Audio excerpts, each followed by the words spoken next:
ارتبط اسم سيدة الأعمال المصرية دينا طلعت باسم الإعلامي الأبرز في مصر عمرو أديب، بالتزامن مع انتشار خبر طلاقه من زوجته الإعلامية الشهيرة لميس الحديدي، وسط أنباء تحدثت عن استعداده للزواج منها، وهو ما أثار جدلاً واسعاً، خاصة أن زواجه من لميس الحديدي استمر لأكثر من 25 عاماً.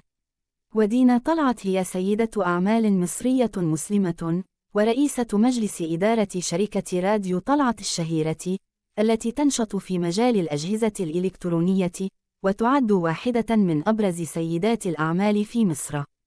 وتبلغ من العمر 40 عاماً حتى عام 2026 ميلادياً. وقد تولت دينا طلعت قيادة الشركة خلفاً لوالدها الذي أسسها في عام 1956، وتمكنت من توسيع نطاق نشاطها لتدخل مجال المعدات الصوتية والأجهزة الكهربائية، محققة نجاحاً لافتاً في السوق المصرية.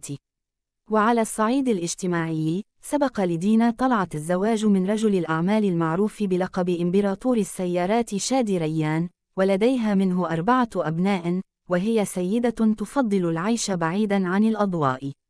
ورغم نجاحها المهني، تحرص دينا طلعت على الابتعاد عن الأضواء، وتفضل الحفاظ على خصوصية حياتها الشخصية، وهو ما زاد من حالة الفضول والبحث حولها، خاصة بعد انتشار خبر الطلاق.